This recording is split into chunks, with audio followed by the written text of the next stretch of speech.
Si tu manges beaucoup de protéines et tu fais attention à ton alimentation, mais que ta perte de poids stagne, cette vidéo est pour toi. Les protéines sont probablement le macronutriment le plus recommandé, mais aussi l'un des plus mal compris. Aujourd'hui, on va voir à quoi servent réellement les protéines, combien il en faut sans tomber dans l'excès et surtout les erreurs que beaucoup de gens font sans se rendre compte. Premièrement, à quoi servent vraiment ces protéines? Les protéines ont plusieurs rôles essentiels. Elles permettent de maintenir la masse musculaire, surtout en déficit calorique. Elles participent aussi à la récupération. Elles augmentent aussi la satiété, et ce qui aide vraiment à gérer la faim. On dit souvent que les protéines boostent le métabolisme. En réalité, leur effet est indirect. Elles aident surtout à préserver le muscle. Et plus de muscle égale métabolisme fonctionnel.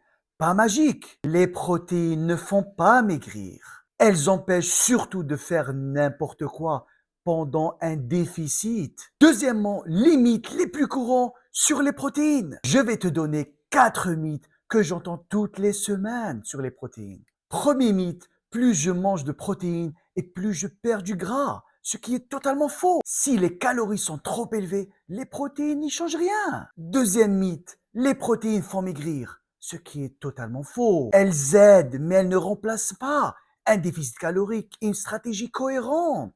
Troisième mythe, il faut absolument X grammes par kilo. Il n'existe pas de chiffre universel. Et enfin, le quatrième mythe, sans shaker, pas de résultat. Les shakers sont un outil et pas une obligation. Troisièmement, combien de protéines faut-il vraiment? La bonne approche, ce n'est pas un chiffre exact, mais une fourchette qui dépend de ton objectif. On perd de gras assez pour préserver du muscle, en maintien suffisant pour récupérer et rester stable, et enfin en prise de muscle légèrement plus élevée. Le plus important, ce n'est pas de viser le maximum, mais le juste milieu adapté à ta situation. Si tu cherches le chiffre parfait, tu es déjà en train de te tromper de problème. Quatrièmement, les sources et qualité des protéines. Toutes les protéines ne se valent pas dans la pratique. Les protéines animales sont des protéines complètes, faciles à utiliser. Les protéines végétales, très bien aussi, mais à combiner intelligemment. L'idéal reste des aliments entiers,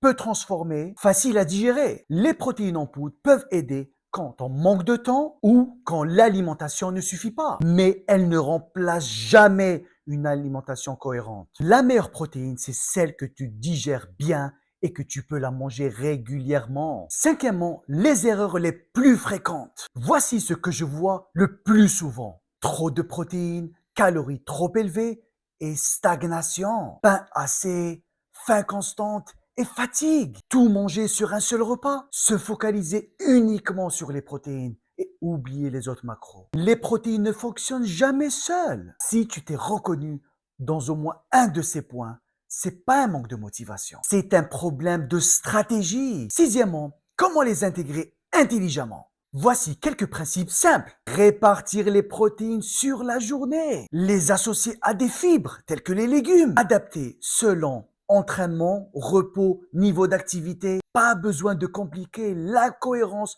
bat toujours la perfection. Mieux vaut une stratégie simple que tu tiens 6 mois qu'un plan parfait que tu abandonnes au bout de 10 jours. Si tu veux arrêter de faire des efforts inutiles et comprendre comment ton alimentation fonctionne vraiment, abonne-toi à la chaîne. L'ebook est en description si tu veux une méthode simple et structurée.